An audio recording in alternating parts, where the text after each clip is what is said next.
Hello guys, good evening dyan sa Pinas. Dito po ay magpa 5:30 pa lang po dito ng hapon. Magpa 5:30 pa lang. Nandito po ako ngayon sa labas ng aking Mutalimanay. Nasa kabilang barangay po ako. Dito sa C nga pala, dito yung C. Dito yung D. Ayun yung letter D. Ako may nakatambay lang dito. Tambay lang dito. Ayun po, may igiban din ng tubig oh. Ayun naman po yung tindahan. Ako po eh, nakitambay lang dito. Ako po lang. Ito lang naman po ang sistema rito.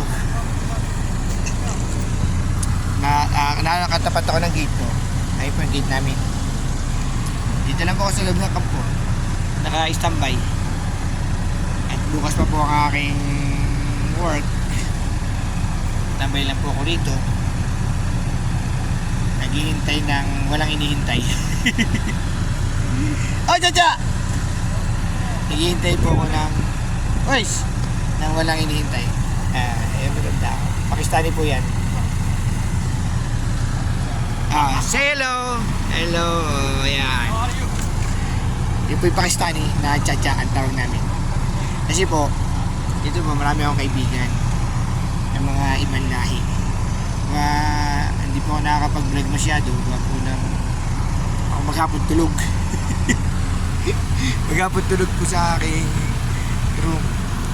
Dito lang po ako sa labas ng takbay. Tama po. Lang po ako dito. Ayun, pag doon naman po ako upo doon sa aming area, ang init naman po. Parang tapat na tapat ng araw. Ito pong nasa likod po, CR po yan, CR. Yan po ay CR. Yan po, dito lang ako sa loob sa palibot. Nakatambay. Ayan. Okay, may pinamadiakan dito yung malayo. Asok na do. So, babay na po guys.